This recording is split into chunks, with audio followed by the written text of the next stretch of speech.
Good morning, everyone. I am going to start by reciting a verse from Bhagavad Gita, verse 50 from chapter 2, which you'll see is kind of the inspiration for the talk this morning. Buddhi yukto jahatiha ubhe sukrata duskrate tasmad yogaya yujyasva yoga karmasu kaushalam. The very famous verse, and it has a few different types of interpretations. Buddhi yukta, the intelligent person. The intelligent person doesn't care about the good results or bad results, just a good worker. This is all about how we can work in the world. Therefore, engage yourself in this yoga. Then we have the yoga karmasu kaushalam.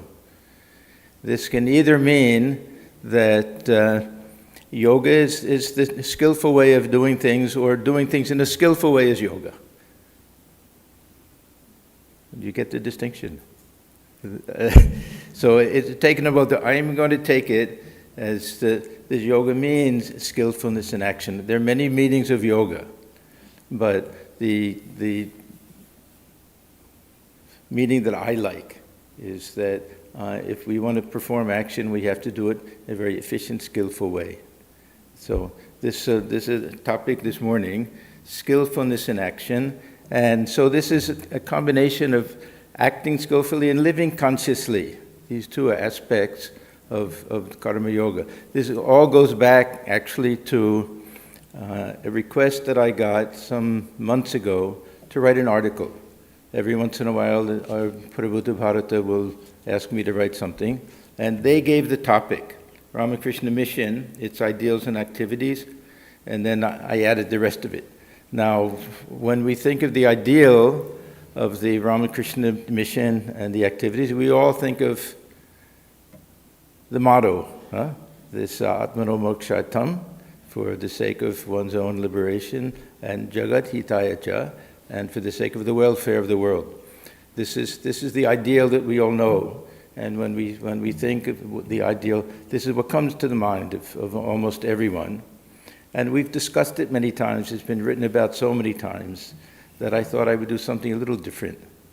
So because this ideal, of course, is worth discussing over and over again.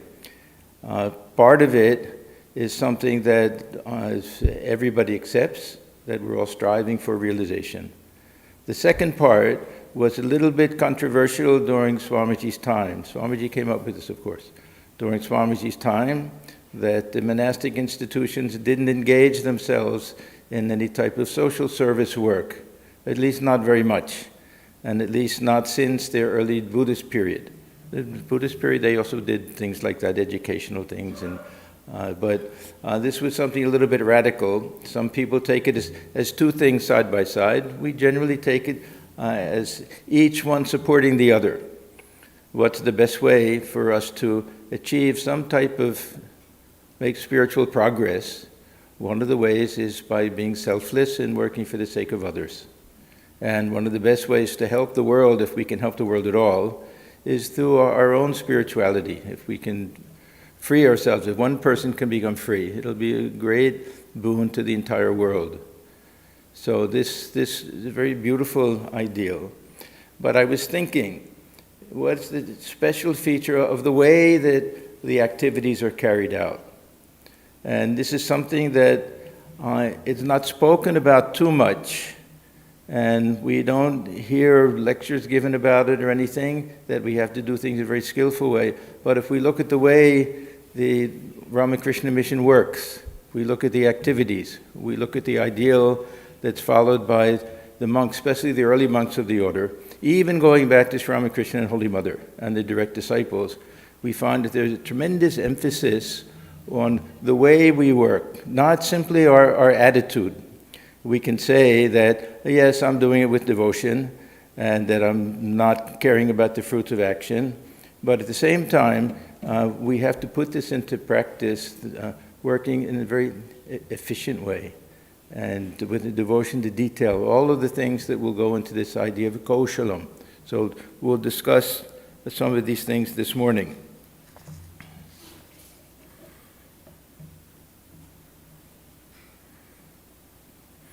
Swamiji talks about the secret of work. He has a lecture that work and its secret.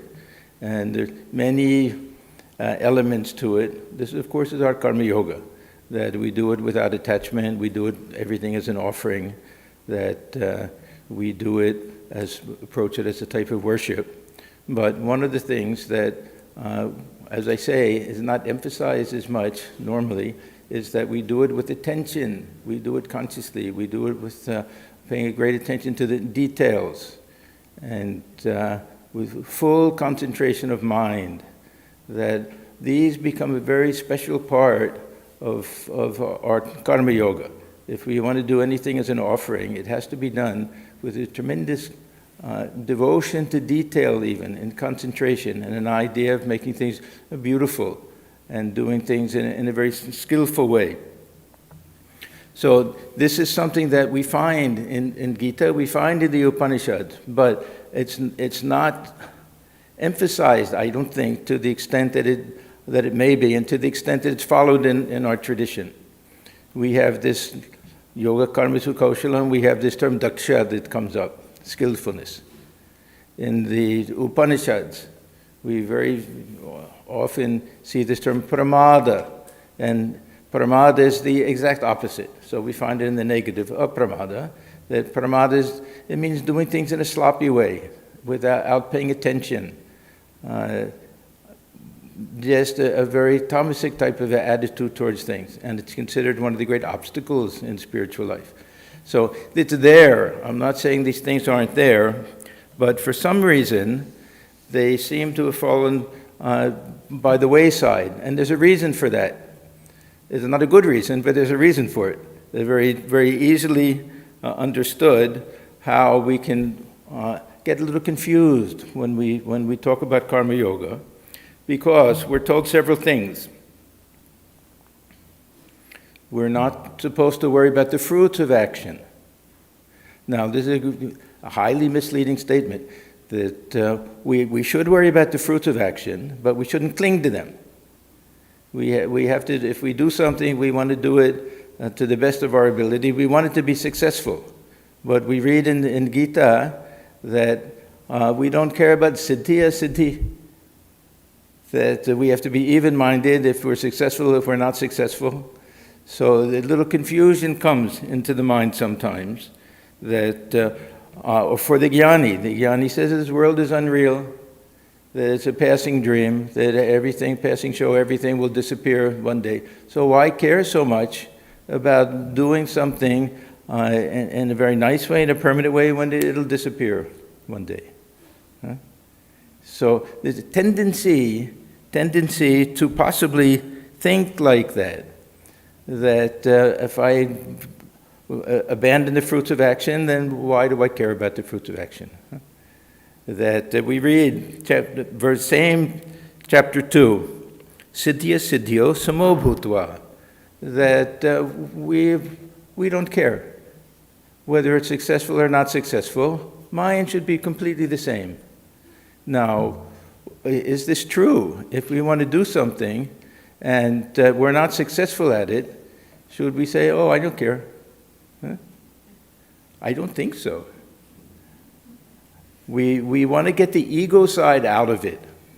That's the main thing. But, see, we make a mistake sometimes, and when we say that we shouldn't care about the goal, say goal-oriented people, that we should be goal-oriented people, but the reward that comes from it, that's what we have to give up. I don't care about the praise or blame. I don't care if I get a raise, if I become world famous, but I want to be successful. So we have, that goal is there, and we have to really try to follow that. I remember when we took our brahmacharya vows, that there are a lot of beautiful verses that were composed by Swami Ramakrishna. And there's one particular phrase, this is apalodayat. The apalodaya, that when we do any action, we have to do it all the way up to the completion, till the udaya of the pala, until the fruit. And many of the brahmacharis, they were confused about that. We're not supposed to care about the results. So why we do something and then we leave it alone? Whatever happens, happens. They said, no, we have to follow to the very end. I see so many times that people do things halfway. They'll do something, they'll leave it, the next person will finish it up. But we should do everything to the very end. Of course, I'm not perfect at these things, so don't I also fail with this, but we do something, even cleaning up after the job, complete everything, not leave anything for anybody else to do it after us. So many little small things that we'll find will be helpful for us in spiritual life, because there's the same mind that is doing all of these things, is trying to learn to be disciplined in the time of meditation also. And the same type of devotion to work that we develop will be devotion to our spiritual ideal also. So these become really very, very important types of things. Should we be proud of our work? Anybody? Yes. We shouldn't be boastful. See, there are very subtle distinctions here. But we should take pride in our work. When we see people that they do something and we can just tell that they really, it's something very important to them, and they take pride in their work. But they don't care about praise or blame. This is the key, to be able to do both sides. Because it's so easy to say that, no, I shouldn't be proud of my work, therefore I don't care how it turns out. There's a great misconception. This is what Swamiji called undigested Vedanta. We understand sort of a little bit this idea, but and sometimes it's actually a little bit of hypocritical attitude. We really don't want to spend too much time doing something, so we invoke this. The fruits are not in my hands. So a little bit of hypocritical, tamasic, lazy type of attitude. So we see this also. So these are very natural things, but we have to watch the mind and make sure that we don't fall prey to these things, because it's very easy for us to say, we're spiritual people. Everything is internal, everything is God's will, that why should we pay so much attention to the world? But we see, we examine carefully the lives of even Sri Ramakrishna, who used to say that half the time I don't even know if my wearing cloth is on me or not, but I never leave anything behind. This happened one time, that there was a little picnic in the Panchavati, and he was asking, where's my umbrella? They thought, we forgot to bring it. Somebody went, and they brought it back, some other things. And then he made that statement. You see, sometimes I'm so absorbed in God consciousness that I don't even know my surroundings. If my cloth is on him, sometimes his cloth would fall off. He said, but I never leave anything behind. So he was very particular, Sri Ramakrishna, very particular about these things. There's one other very interesting example. There's the story of his knife. Thakur used to keep a small knife by the side of his bed, and they borrowed it for another picnic in the Panchavati, something like that. And he was asking, did you bring it back?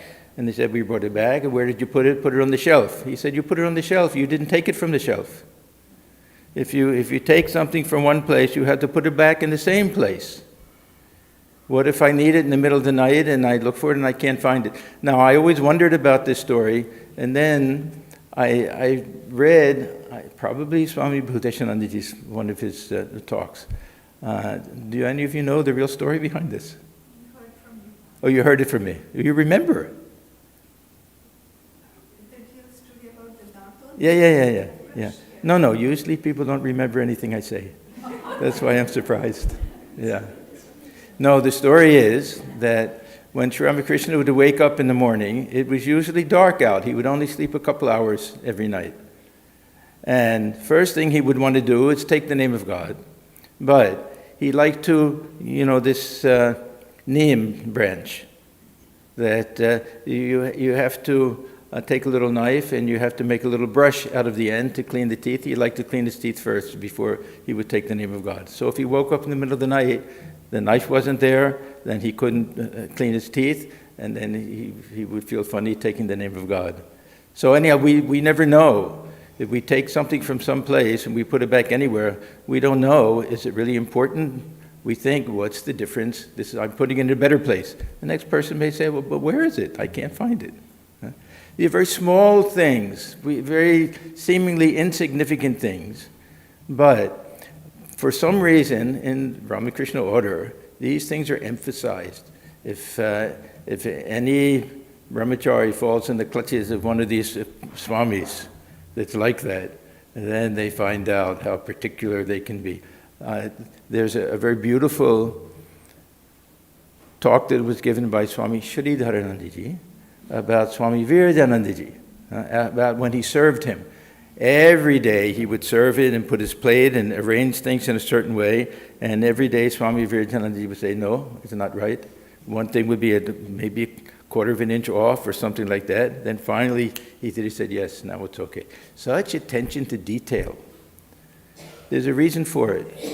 We may think that this is just to badger the brahmachari, but there's a reason for it. Swamiji said in one place that if one can learn to fix a chillum, this chillum, it seems a simple thing. You stuff a little tobacco in it, and that's it. But it's not so simple. They have to put a little stone there, and it has to have just enough space. If it's too loose, then it burns too hot. All sorts of little things. If one can do that correctly, one can realize God. Because the same mind and the same attention to detail, all of these things are considered important in spiritual life, helpful in spiritual life. We see in the life of Holy Mother how much attention she gave to every little thing that she did. If it was cutting vegetables, she was never idle. She was always doing something, fixing, making little pillows or whatever it was. If there any leftover things, she would utilize it. So she was very particular about all of these things. So we have to pay attention. We have to be proud of what we do. Take pride in our work, but not be boastful. This is that subtle difference. We don't care if anybody even notices it. But taking pride in what we do means that we want to give it its proper attention. See, the whole idea is that if we're doing something, that task itself deserves our attention. This is the sacred nature of work.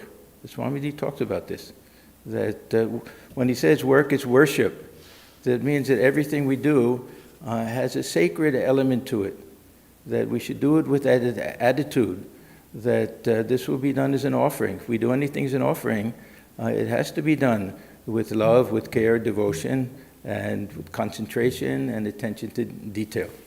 Then we'll be happy. We'll feel that this is really something that is worth offering. And rather than just say that I don't care for the fruits of action, I don't care about success or failure, this is really, it sweetens our life. It really makes everything, really converts everything into worship. So it's a very important concept that we have here. So this is something we find in the tradition. As I say in Upanishad, little reference in Gita, one or two places, this idea of skillfulness, but we see this in the lives of these great figures, Sri Ramakrishna, Holy Mother, and some of the direct disciples. And not that they talked about it that much, but we see by the way they lived in the world, by how careful they were and how aware and conscious of everything. See, this is living consciously. Sometimes we get these yogi tea bags, and it says, live consciously. It's a very nice reminder, because we sleepwalk through life half the time. We really don't observe things and notice things. It's okay. Partly it's a personality thing. Some people are more inclined in that way, and they're more devotional. That's fine. But to the extent that we can, these things, I think, are very important.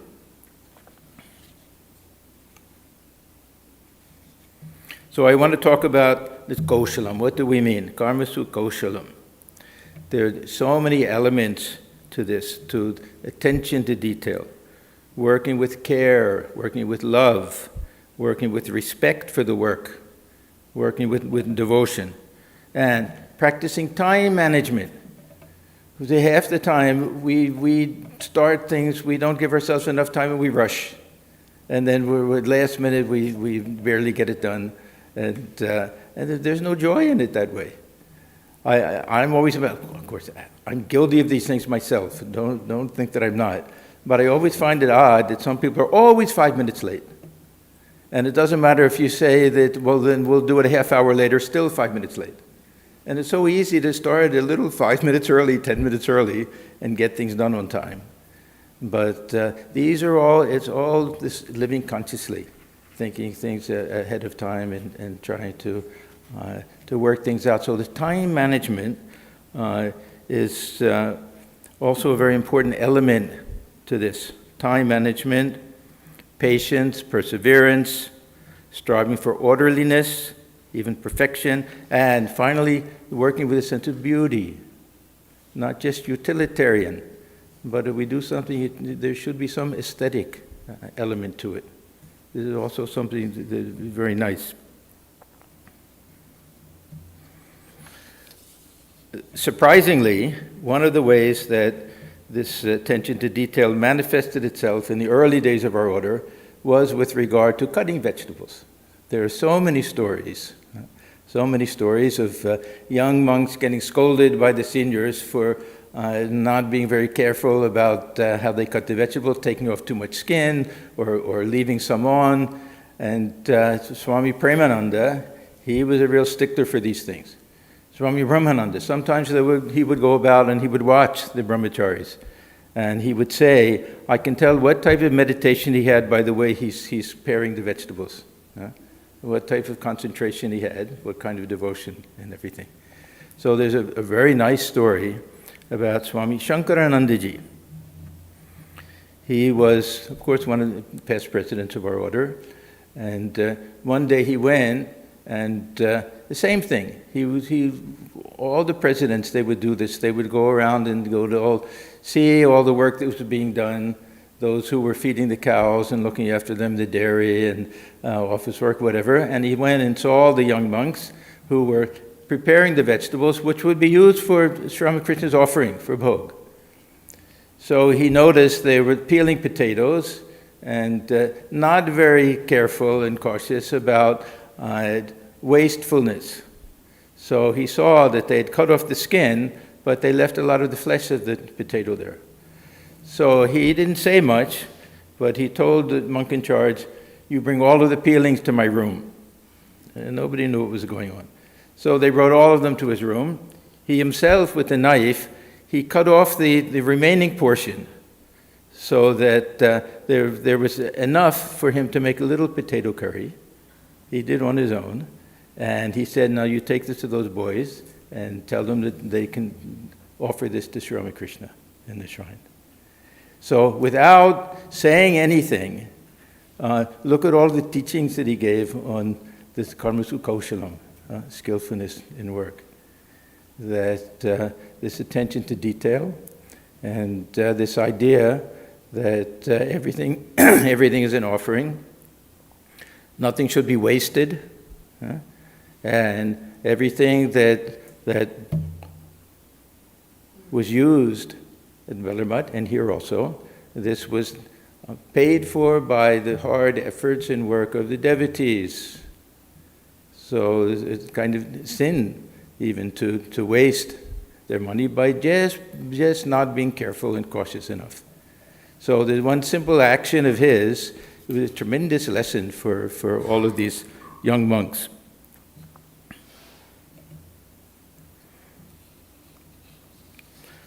So yes, work must be done with great care, attention to detail and devotion.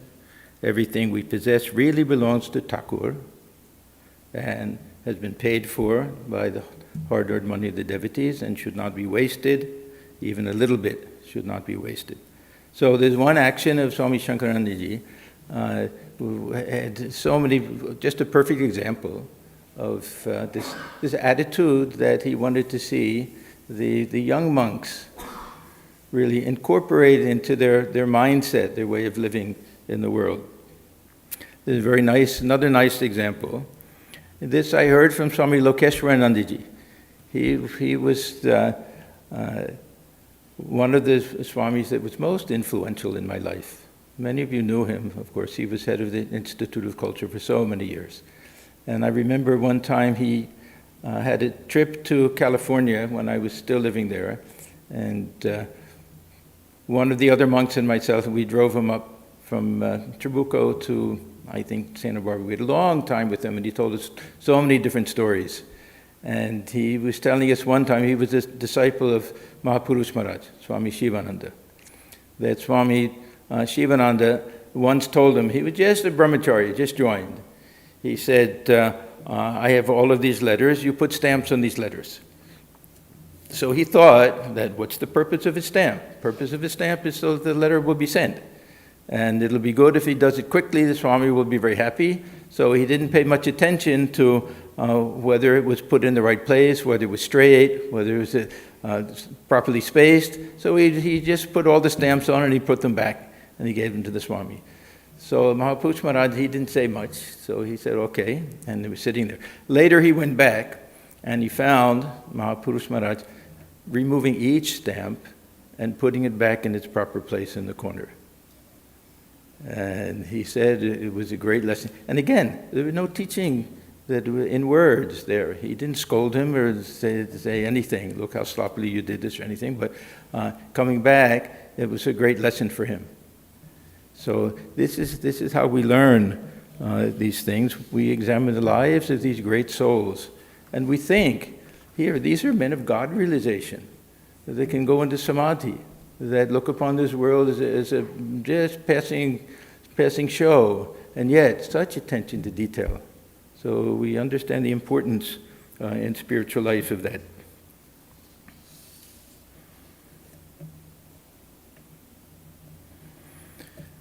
Time management. This is another thing that just boggles my mind because I waste a lot of time, I'll be perfectly honest.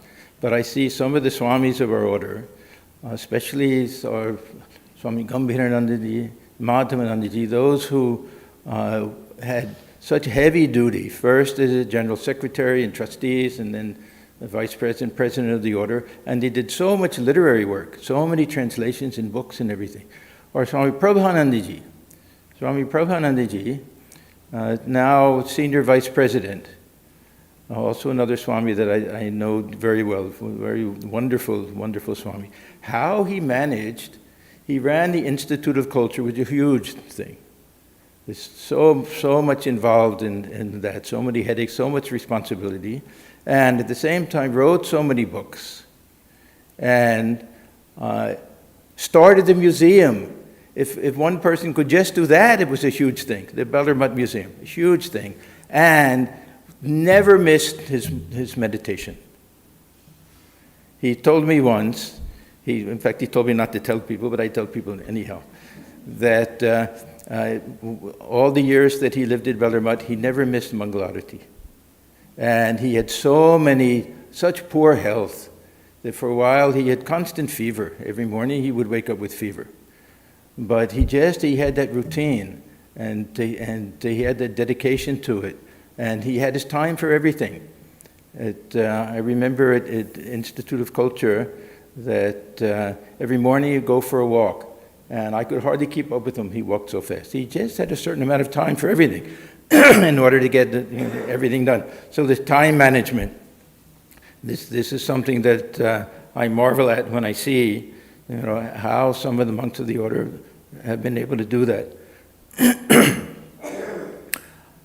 I learned another nice lesson about time management when I joined our order in Trabuco Canyon. Most of you know about our Swami Atmajnanananda. Swami Atmajnanandaji, he is the one who did all the beautiful paintings that you see in the living room. Some of these here are his that are prints, but he's a fantastic artist, and he's just a wonderful karma yogi. That he's such a calm, patient worker, and did everything so skillfully. that not just his paintings, but whatever he did, when cooking or anything, he just efficient and skillful and patient and everything. So when I had first gone there, one of the first projects we had was we were converting one of the bedrooms into a small bookstore. And it just had a concrete slab, so we were putting a wooden floor down. And it was the type of job where you have to put the mastic down, and before it dries, you have to put the wood down. So I asked him, do we have a deadline? Do we want to try to finish at a certain time? And he was a very simple person. He was never one to say anything for effect. So it just very naturally came out. He said, the schedule is the deadline. So it took me a minute to try to understand exactly what he meant.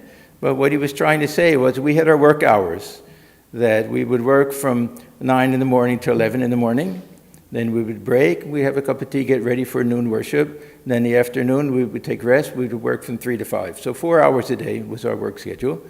So as long as it took, because I thought one day we'll work a little bit late, we'll finish the whole job. But that would have meant missing prayer, missing our meditation, or missing a meal, something like that. So he said, no, that how the length of time is determined by how long it will take following our schedule, doing it without rushing it, doing it patiently, if we rush things, then we make a mess of things. So I always remember that. The schedule is the deadline. And I know he'd be shocked to find out that I thought, oh, such a profound statement, because he just said it very naturally. But there's also a very nice way of understanding that we shouldn't rush things, but at the same time, we should be steady and persevere and let the job itself determine how long it takes. Of course, there are times we can't do that. I know that.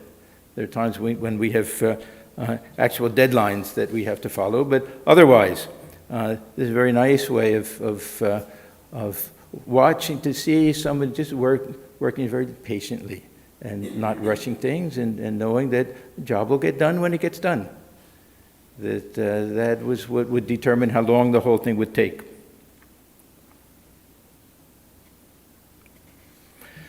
We see this trait in some of these great souls and some of the Swamis of our order, but sometimes we see it in very ordinary people.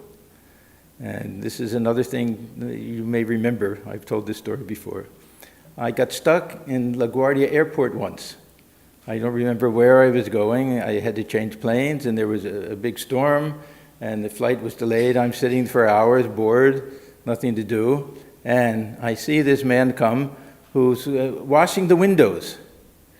And I was just observing him, and I became just charmed to see the way that he worked, that with 100 absolute efficiency in the way he did it, these squeegee things, just almost with one stroke how we could do the whole thing, and so absorbed in what he was doing, and so oblivious to everybody else around him, so one-pointed, and you could see it was to me like a type of worship, or he did it with that type of attitude. Now, was he thinking of God when he was doing it? I'd be surprised.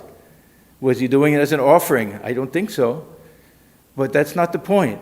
This itself was a type of, to me, it looked like a type of worship.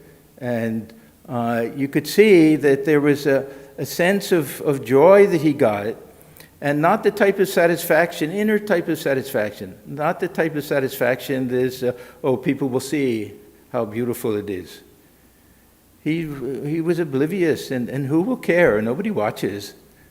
I happened to have all that time. I had nothing to do, so I was watching. But to me, this was a perfect example of somebody with perfect concentration and attention to detail, and showing respect to the work and taking it as something serious. Otherwise, we think, the window washer, what is this? Anybody can do it. It's not a big thing. But he did it so efficiently and so skillfully, not as a streak, nothing. It was really something very, very beautiful to watch.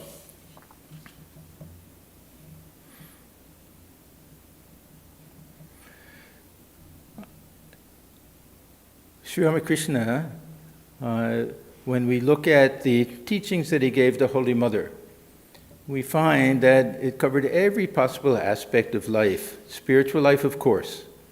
This was the main thing. But he gave so many different teachings about how she should live in the world.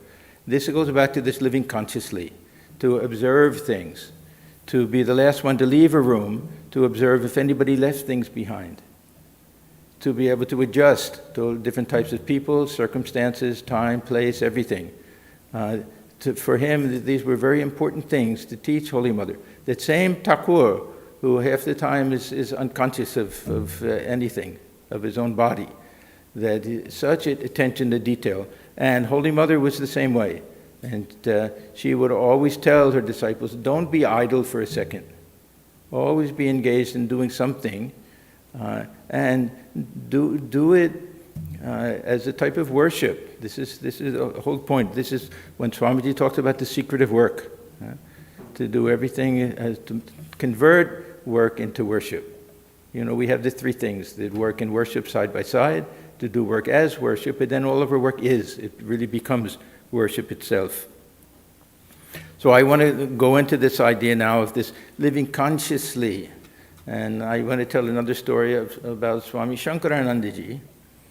There are many people who heard this, but I know this story mostly through Swami Swahanandaji.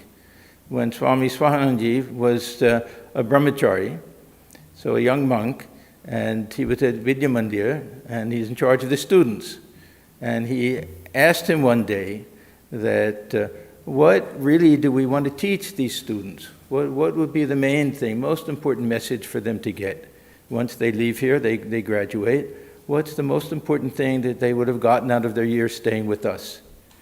And he said, if they can learn to think before they do things, to consider all of the consequences, all of the ramifications, how it will affect oneself, how it will affect somebody else, he said that's enough, if they can learn that. So this living consciously, a very, very helpful thing. We had our summer camp here, and I was always amazed at how kids have no conception of things, that it's just so out of their range. They'll know in the shrine, they'll know that everybody is sitting here quietly. They'll know that you can hear anything outside. And the second they walk outside, they start screaming and jumping around. You think, where is their mind? I don't take this personally, anybody, but we have a front door here that's very noisy. We've tried to fix it at different times, but everybody hears it when it clangs, right? But how many people let it close slowly so it makes no noise? See, this is living consciously, that everything we do, it has an effect on other people, on ourselves. So this is something that changes our way of living in the world and thinking. This idea that before we do anything, we really consider all of the ramifications of it. We had a question during that retreat about manana. What's the meaning of manana? And manana means thinking. It means thinking in the Upanishadic tradition. It means thinking about the teachings of Vedanta. For devotees, manana, it means thinking about this divine lila and divine play. But for the karma yogi, this really means living consciously, thinking about everything we do, what are the ramifications and what are the consequences of what we do, and how it affects other people. Everything we do has an effect on people. So this is part of that living consciously.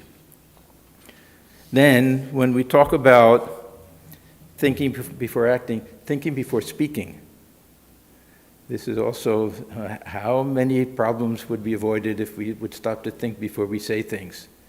There's a very nice TED talk that was given by some symphony conductor. I don't remember who it was.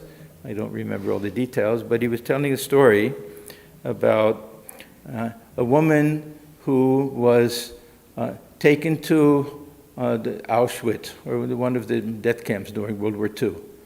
And she was a young girl at the time and had a young brother. And she and her brother are there together, and they're in this train compartment, and she looks down and she sees that he's not wearing his shoes. So she scolded him. She said, "How foolish are you? No, you didn't even bring your shoes. It's going to be freezing cold and everything." And then they got separated, and he died in the camp, and she survived. And then she said, from that day onward, she said that whenever she said anything to anybody, she first thought, is this what I want to say to them if it's the last thing that I'll ever get to say to them? It's a very interesting way of thinking, that before we say something, to consider that. If this is the last thing I'll ever say to somebody. In other words, we have our simple things. We want it to be truthful, it should be helpful, it should be something important and necessary.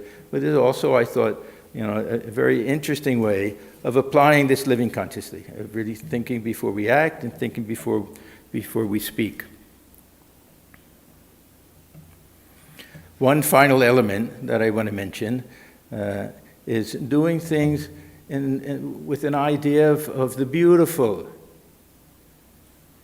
Those of you who have been to Belur Math, in India especially, because so many gorgeous temples there, but half the time the grounds aren't kept very well, or it's dirty and it's just messy. But those who go to Belur Math, they see incredible how all the flowers are arranged, all the flower pots, everything, to watch the way Thakur is decorated.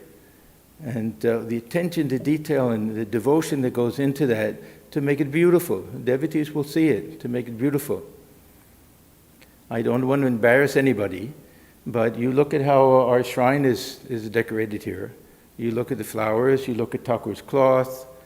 I invite all of you to come some Saturday morning, and you'll see this devotion to all this work, Thakur's work, all of it, how it's done with such dedication and such devotion, that you'll see it with those who are washing the toilets and scrubbing the floors, exactly the way you'll see it with those who are fixing the flowers and doing all of the arrangements.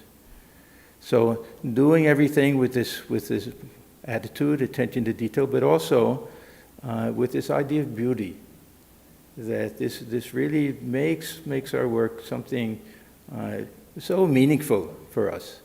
So this karmastu kaushalam. This kaushala has so many different meanings to it. To live in this world that way, then it becomes more joyful also. And it doesn't mean that we become attached to work, we become proud and all of that. It doesn't mean that, because it's all done as an offering. So this really, I find, I'll be perfectly honest, I think that for most of us, if we can do this type of service, that we'll find it at least, if not more, spiritually beneficial than what we get from our meditation and our prayer and our worship and everything else. I really believe that those who have this attitude, do everything as worship, then the whole life is spiritual practice.